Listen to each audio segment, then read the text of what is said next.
Pregação expositiva pode ser resumida em 3 verbos. Primeiro, ler o texto. Ler. Você já viu um pregador subir ao púlpito e ele atropela o texto que vai pregar? Ele lê o texto atabalhoadamente. Quando você vê tal coisa, o que você pensa? Ele não se preparou. Ele não conhece nem o texto. Ele não gastou tempo. Talvez ele está dizendo o seguinte: o que importa aqui não é o texto que eu estou lendo, é o que eu vou falar depois. Deixa eu dizer uma coisa para você. A parte mais importante de um sermão é o texto. Porque só vai ser sermão se ele expor o texto que ele leu. Então é uma recomendação: leia o texto 1 vez, 5 vezes, 10 vezes, 20 vezes. Leia. Deixe que esse texto entre em você. Se possível, decore o texto. Leia com entusiasmo, leia com vibração, porque quando a pessoa vê você ler o texto e diz: esse homem tem alguma coisa para nos dizer. Segunda coisa, segundo verbo, explicar o texto. Calvino dizia que pregação é explicação da Escritura. A não ser que você explique o texto, você não pregou. Você conhece aquele tipo de pregador que lê o texto, vai embora do texto e nunca mais volta para o texto? Ele viaja, faz viagens internacionais e espaciais. E você pergunta: meu Deus, mas por que ele leu esse texto?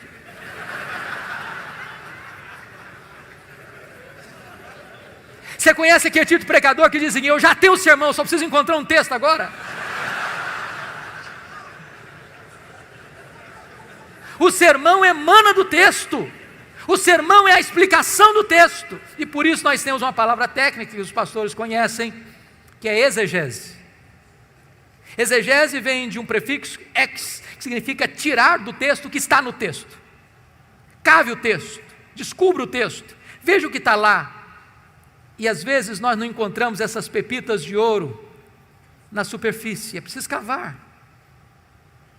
Esse é o papel do pregador: ir para o texto, perguntar ao texto, mergulhar no texto, descobrir as riquezas do texto, trazer isso à tona.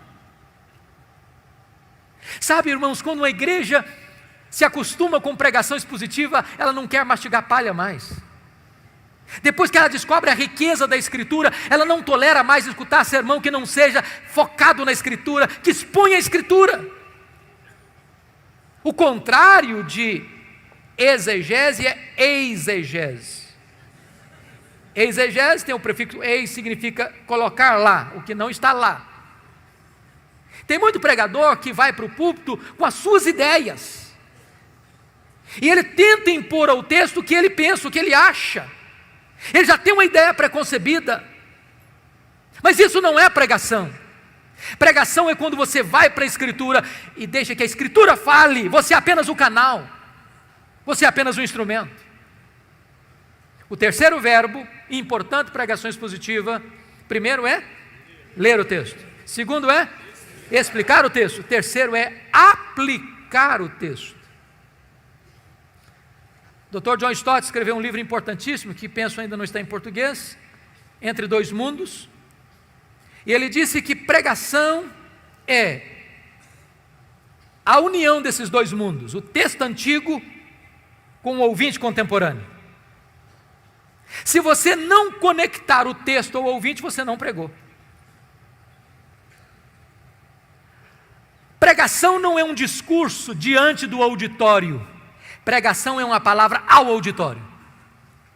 A pessoa precisa entender: é com você que eu estou falando. É como aquele pregador que foi pregar em João 10 e falou sobre a ovelha, falou sobre o pastor, falou sobre os lobos, falou sobre os campos, falou sobre os prados, falou sobre as águas, falou sobre a grama verde, falou sobre a lã da ovelha, falou e terminou o seu sermão depois de 1 hora, há 2000 anos, lá nas pastagens da Palestina. E o auditório perguntou: e daí? E daí? Isso tem a ver comigo? Pregação precisa ter aplicação.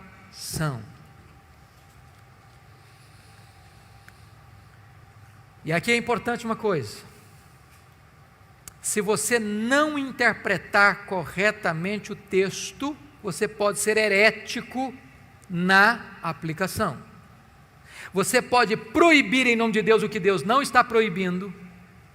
Você pode fazer promessas em nome de Deus que Deus não está fazendo.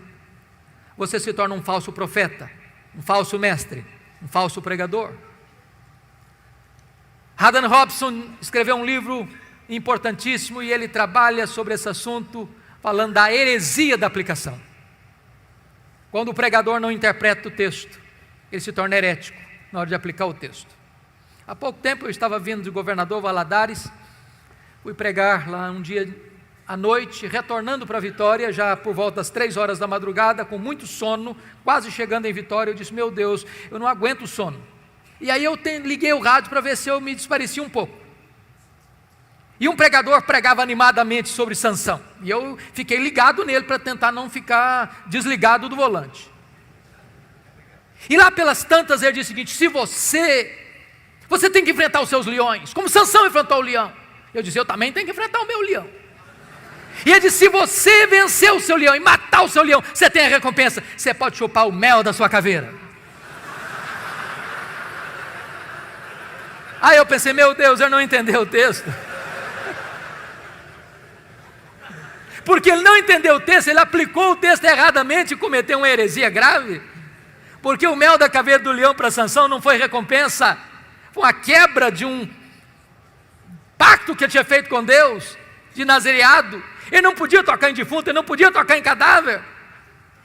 Se nós não entendermos a Escritura, nós vamos correr o risco de aplicar de forma herética